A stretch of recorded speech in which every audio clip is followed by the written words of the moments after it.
Xin chào tất cả mọi người đã quay lại với trang bếp vẻ đẹp du lịch Anh Châu. Hôm nay rất là vui cho mình khi được đồng hành cùng gia đình anh Sơn đến thăm gia đình nhà vợ tại bản Phang Solin 1, xã Phang Solin, huyện Sinh Hồ, tỉnh Lai Châu. Trong cái chuyến hành trình của mình đến Sinh Hồ này rất là may mắn khi được gặp anh Sơn cũng như là mọi người ở Sinh Hồ, đều là những người đam mê du lịch, đang muốn phát triển du lịch. Và hôm nay mình xin dẫn mọi người đi đến tham quan gia đình mẹ vợ của anh Sơn nhé. Bà có tên là Giao Jun. Thì bà cũng đang muốn làm du lịch cộng đồng mọi người ạ. Thì hôm nay mình sẽ xin review lại trước để làm sao mà chúng ta có được cái điểm vui chơi tại Sinh Hồ mỗi khi đến đây mọi người nhé.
Xin chào mừng các bạn đã đến với kênh YouTube của fanpage về đẹp du lịch Anh Châu.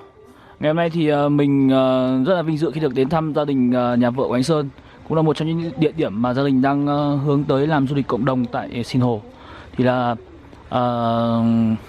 nhân tiện chuyến thăm này thì mình cũng muốn trao đổi với anh Sơn cũng như là muốn lấy thông tin để mà giới thiệu với mọi người về những cảnh vật của Sinh Hồ cũng như cảnh vật của Tả Phìn, Phang Solin mà nơi anh Sơn đang muốn đầu tư vào làm du lịch cộng đồng.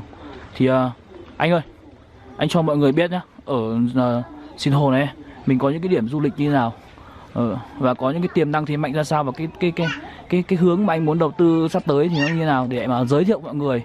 Vì là em thấy ở Sinh Hồ này có thế mạnh nhưng mà lại chưa khai thác được tiềm năng, mà đôi khi xuống tới đây là nhiều người muốn nghỉ homestay nhưng mà lại chưa có ít. Thì như cái hướng của anh bây giờ thì anh như nào thì anh trao đổi với mọi người ở trên kênh du lịch nhá, để mà mọi người biết được làm sao mà đến với Sinh Hồ thì có những điểm nào đi chơi đâu để mà cho mọi người biết. Thì bây giờ mình xin phỏng vấn anh Sơn mọi người nhá. Xin chào tất cả các bạn, mình đây là Tần Yêu Sơn. Hiện tại mình đang sinh sống ở trên mảnh đất xã Tả Phìn, nơi mà có cái điểm du lịch khá nổi tiếng, đó chính là cái điểm du lịch núi Đạo Ô. Đây là một cái khu di tích mà được xếp hạng vào là khu di tích cấp tỉnh đó. Đây là cái khu danh lam thắng cảnh. Ngoài ra nữa thì nó còn có ở trên tôi còn có cái Động Ông Tiên nữa các bạn. Thì hy vọng là một ngày nào đấy tôi sẽ được đón các bạn ở trên tôi. Và cái vùng đất Sinh Hồ thì ngoài những cái điểm du lịch ở trên xã Tả Phìn chúng tôi thì còn một số những cái nơi như là cái suối Hoàng Hồ này đó, và cái đập sinh thái của Sinh Hồ nữa. Ngoài ra thì còn có một số những cái điểm như là điểm bản Phang Solin, đó, bản Sa Tăng Ngai của đồng bào người dân tộc Dao, cũng như là bản Hoàng Hồ nữa. Khi mà các bạn đến với thị trấn Sinh Hồ thì các bạn có thể được trải nghiệm những cái nét văn hóa độc đáo đặc sắc của đồng bào dân tộc ở nơi đây, và cụ thể là đồng bào dân tộc là chúng tôi.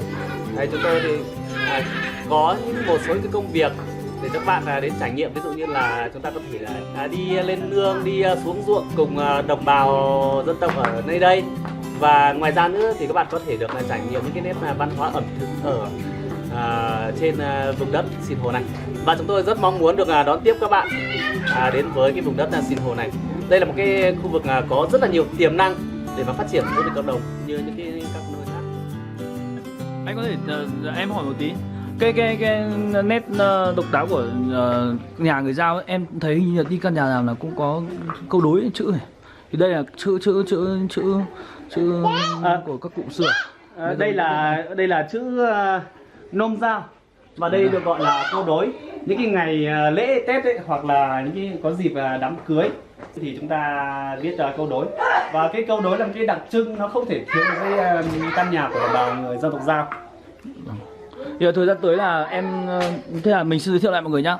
Thời gian tới ấy, thì là anh Sơn đây là cùng gia đình là cũng sẽ đầu tư lại căn nhà này, cũng như là sắm sửa bàn ghế cũng như giường chiếu, cũng như là đầu tư thêm đồ nghề để mà làm bếp ấy, để mà làm sao mà mọi người đến Sinh Hồ ấy thì cũng sẽ có những cái địa điểm gọi là homestay cũng như các điểm du lịch cộng đồng khác thôi, để mà làm sao mà khi mà mình đến đây thì mình sẽ có được cảm giác thoải mái nhất, cũng như là có được cái khu gọi là vừa ý mình nhất, để mà làm sao mà chúng ta trải nghiệm cũng như là khám phá được nhiều nét văn hóa đặc sắc của bà con. Thì đây mọi người nhá, đây là không gian của nhà anh Sơn nhá, người Dao rất là rất là rộng. Đối với mình thì đây là một trong những homestay nếu mà anh Sơn làm ra thì nó sẽ rất là rộng, và em nghĩ là tiềm năng anh Sơn ạ. Thì là cái điểm view em thấy cái điểm view ở đây mà ngồi uống cà phê buổi sáng hay là buổi chiều thì nói chung là không chê đâu được. Đây mọi người nhá, mọi người xem này, ngồi ở đây có thể ngắm được hết tất cả những cái mái nhà của một góc Phan Xô-linh. Thì cái đặc trưng của mái nhà Phan Xô-linh ấy, cũng như đặc trưng của Sinh Hồ ấy, là mái đá mọi người nhá. Thì mình vẫn hẹn mọi người trong một bài review sau thì mình sẽ có một cái trải nghiệm về cái mái đá của người Sinh Hồ, cũng như là tìm hiểu kỹ hơn về căn nhà của bà con dân tộc Dao tại Sinh Hồ. Em thấy là nếu mà anh đầu tư làm homestay ấy, thì khả năng là ok đấy anh Sơn ạ. Thì em hy vọng cũng như là em nghĩ là sẽ có rất nhiều người hy vọng là khu homestay của anh sẽ sớm được mở ra, để mà làm sao mà mọi người có được một cái điểm ăn ngủ nghỉ và có được một người tâm huyết mà hướng dẫn du lịch cho mọi người khi đến với Sinh Hồ. Rồi em đầu tiên thì em cũng xin cảm ơn anh Huỳnh, AD của fanpage Vẻ Đẹp Du Lịch Lai Châu, đồng thời là chủ kênh Vẻ Đẹp Du Lịch Lai Châu này. Thì mong sao sắp tới sẽ được có dịp đón các bạn trở lại đây. Và bây giờ thì trời cũng tối rồi, thì trân trọng mời anh và gia đình làm bữa cơm. Thế là tôi lại được ăn rồi mọi người ơi. Ngày hôm nay tôi lại được gọi là được trải nghiệm ẩm thực của người dân ở đây rồi đấy mọi người ạ.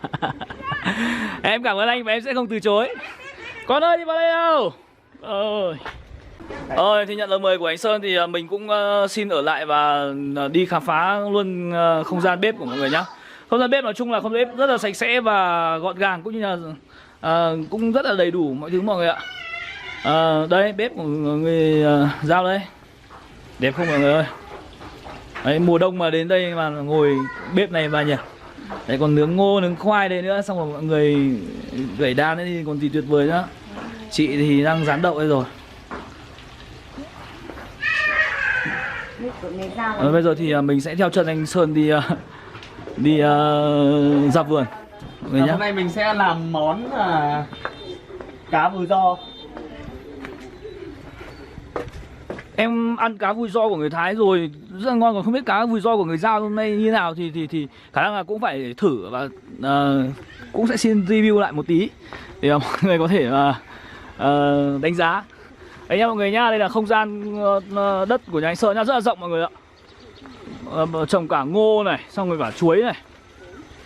Để làm được món cá vùi giò thì chúng ta cần phải có lá chuối các bạn nhé. Chúng ta cuốn vào. Xin giới thiệu mọi người là nhà anh Sơn trồng rất nhiều chuối nhá. Nhiều chuối nhiều ngô, đến đây thì tha hồ luôn, thoải mái. Rồi bây giờ chúng tôi vào bếp để chế biến nào. Đây, anh Sơn đang dọc lá chuối rồi mọi người. Thật ra thì mình cảm thấy mình là một trong những người may mắn nhất Lai Châu ấy mọi người nhá. Không nghĩ mọi người nghĩ nào, nhưng mình thì mình thấy mình may mắn vì là mình cũng được đi rất là nhiều cái điểm du lịch tại Lai Châu, và cũng được bà con đi đâu cũng không bị bỏ đói mọi người ơi. Nên là mình thấy là ở Lai Châu ấy mọi người sống với nhau tình cảm lắm. Nên là rất là mong mọi người xem được clip này thì cũng nên một lần đến với Lai Châu để mà tận hưởng cái cảm giác tình cảm nơi ven trời Tây Bắc.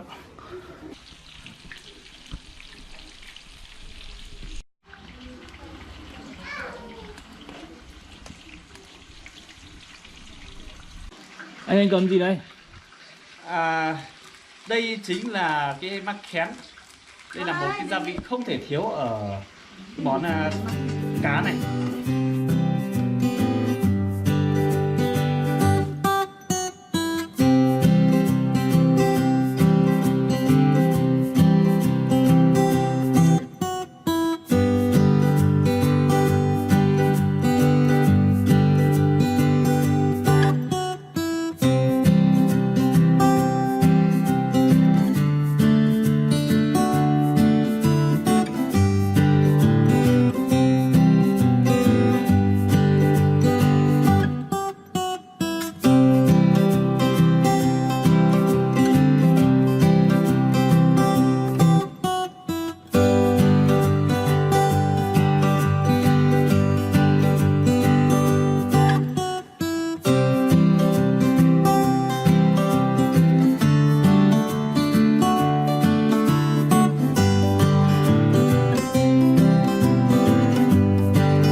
Anh có nghĩ là sẽ thành công không? Chắc chắn hơn nữa à?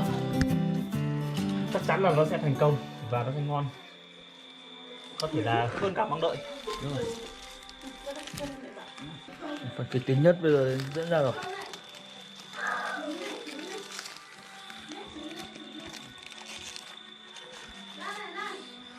Thơm phết đấy nhỉ? Món này thì mình cứ gỡ theo cái cách của mình thôi. Thơm phết đấy mọi người nhỉ? Không không? Thế là không bị cháy là may rồi. Lấy cho một tô nữa.